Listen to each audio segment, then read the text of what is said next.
Em transmissão ao vivo da União dos Advogados do Brasil, a UNAB, o advogado Maurício dos Santos Pereira assestou como, de acordo com sua interpretação, o presidente do Senado Federal, Davi Alcolumbre, não tem qualquer competência para avaliar pedidos de impeachment de ministros do STF. Consoante o advogado, trata-se de uma competência da mesa do Senado. Ele explicou: tendo em vista que o Senado é o único capaz de fazer algo para realmente tirar de lá um ministro do Supremo Tribunal Federal, eu estive acompanhando isso e já fiz pedidos de impeachment contra ministros do STF. Quem deveria avocar o pedido de impeachment é a mesa do Senado. O presidente do Senado, assim como a Advocacia Geral do Senado, não tem competência para dar qualquer parecer sobre impeachment de ministro do STF. Nesse contexto, ele explicou a nulidade dos atos de Alcolumbre no que toca aos pedidos de impeachment. Toda vez que vemos arquivamentos feitos pelo presidente do Senado, para mim, é totalmente nulo. A lei nunca lhe deu competência para ele avaliar esse tipo de procedimento. Temos que exigir que a mesa do Senado retire esses pedidos da assessoria técnica. Assim está. Qual que é o primeiro direito que é suprimido num regime ditatorial? É o direito à crítica. E logo em seguida vem o quê? A imprensa livre, que é a que mais critica. Então, se nós não tivermos esse direito de crítica e uma imprensa livre que possa criticar, nós estamos num regime ditatorial.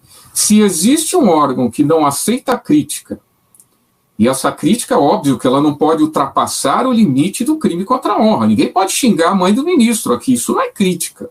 Ninguém pode ameaçar de morte o ministro, isso não é crítica, isso é crime, isso extrapola os limites da liberdade de expressão e pensamento. Só que, como eu já disse, as pessoas, quando detêm um cargo desse tipo, elas têm o bônus, mas também têm de ter o ônus. Elas devem aceitar todo tipo de crítica, desde que não extrapolem os limites necessários. Porque se isso daí acontecer, aí nós entraremos num estado de exceção. Tá? Obrigado.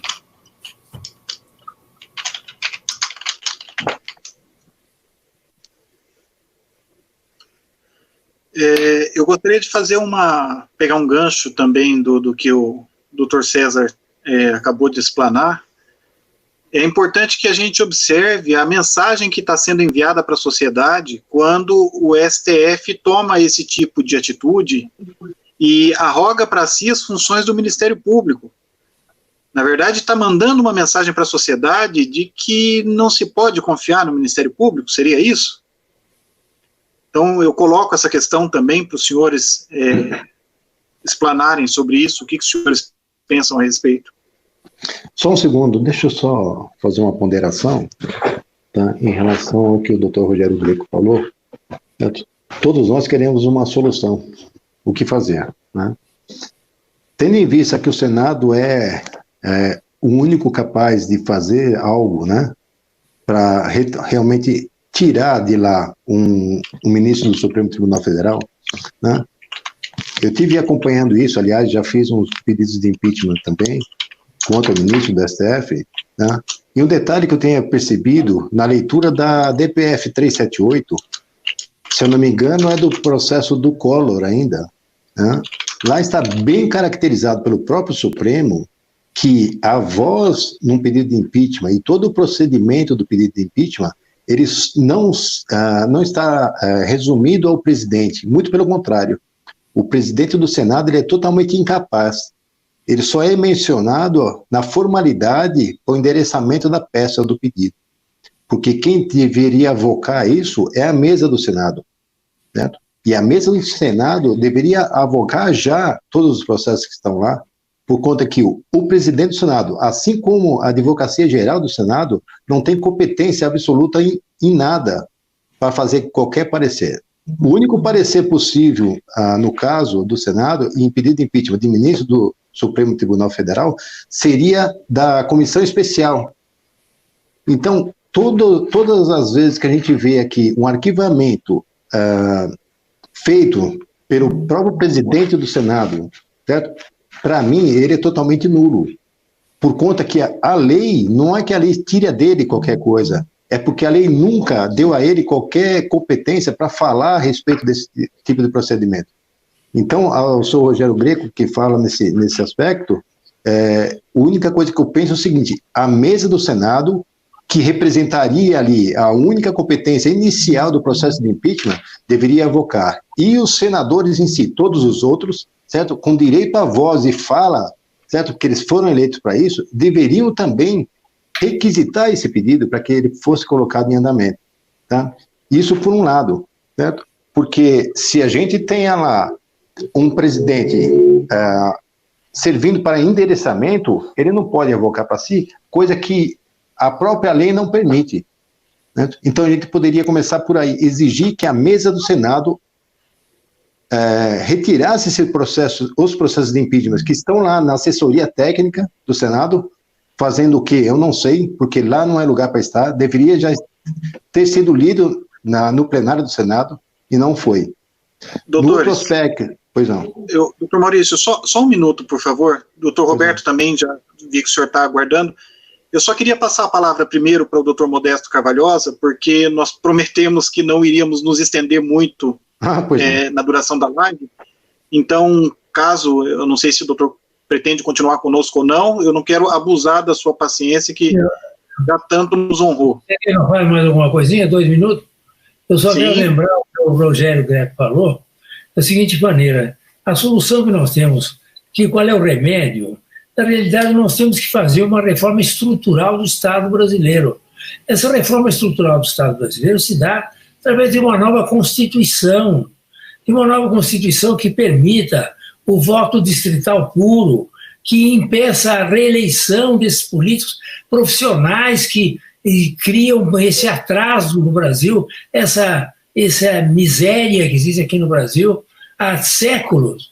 Nós temos que acabar com reeleição, voto distrital puro para a eleição, e acabar com fundo partidário, com fundo eleitoral, com toda essa coisa, e no aspecto judiciário, da organização judiciária, criar numa Constituição nova que deve ser passada por plebiscito, exigido do Congresso que faça um plebiscito por uma nova Constituição e que os ministros do Supremo Tribunal Federal sejam, o Supremo Tribunal Federal seja completado, os seus ministros, por antiguidade do STJ.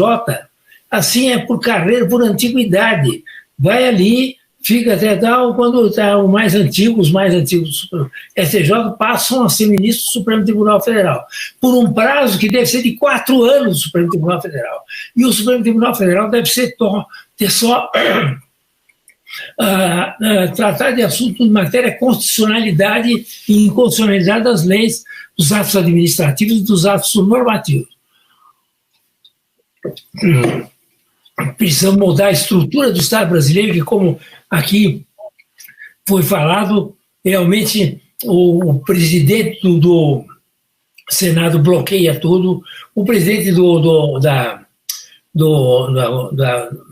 Câmara bloqueia tudo, o Supremo Tribunal Federal absolutamente existe, hoje é um órgão ditatorial no Brasil. Tudo isso por quê? Porque é umas oligarquias que fornecem para um poder, os membros do outro poder. Quer dizer, todos os membros do Supremo Tribunal Federal são todos esses fruto dessa oligarquia que está aí, tá certo? E que foi sucedida por Sarney, por Collor, por Fernando Henrique, depois etc e tal, por Lula, Dilma, Bolsonaro ainda não, mas em todo caso, nós temos quadros lá de pessoas que não têm nenhuma qualificação democrática para estar lá. Eles estão ali para defender os seus privilégios e os seus desmandos. Então nós temos que ter o Supremo Tribunal Federal, que é composto de pessoas que vêm de carreira judiciária com um mandato mínimo de 4 anos, para tratarem do quê? Só da declaração de constitucionalidade, inconstitucionalidade de leis, atos normativos e atos administrativos.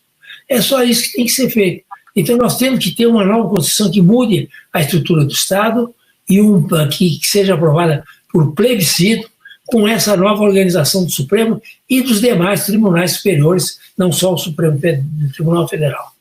Com isso, eu pediria também licença para me retirar aí, que está um pouco tarde para mim, e agradeço muito a oportunidade de ter aí conversado com o Roberto Delmanto, meu velho amigo, de uma família, mais ilustre família de penalistas do Brasil, o Maurício também, o presidente aí dessa nova entidade que eu quero apoiar muito, o César Dario, que só dá lições extraordinárias para a gente de matéria de direito, e o Rogério também, que continua sendo um grande promotor, o Bruno e todo mundo que está aí presente, a Cláudia também, e agradeço muito essa oportunidade. Muito obrigado.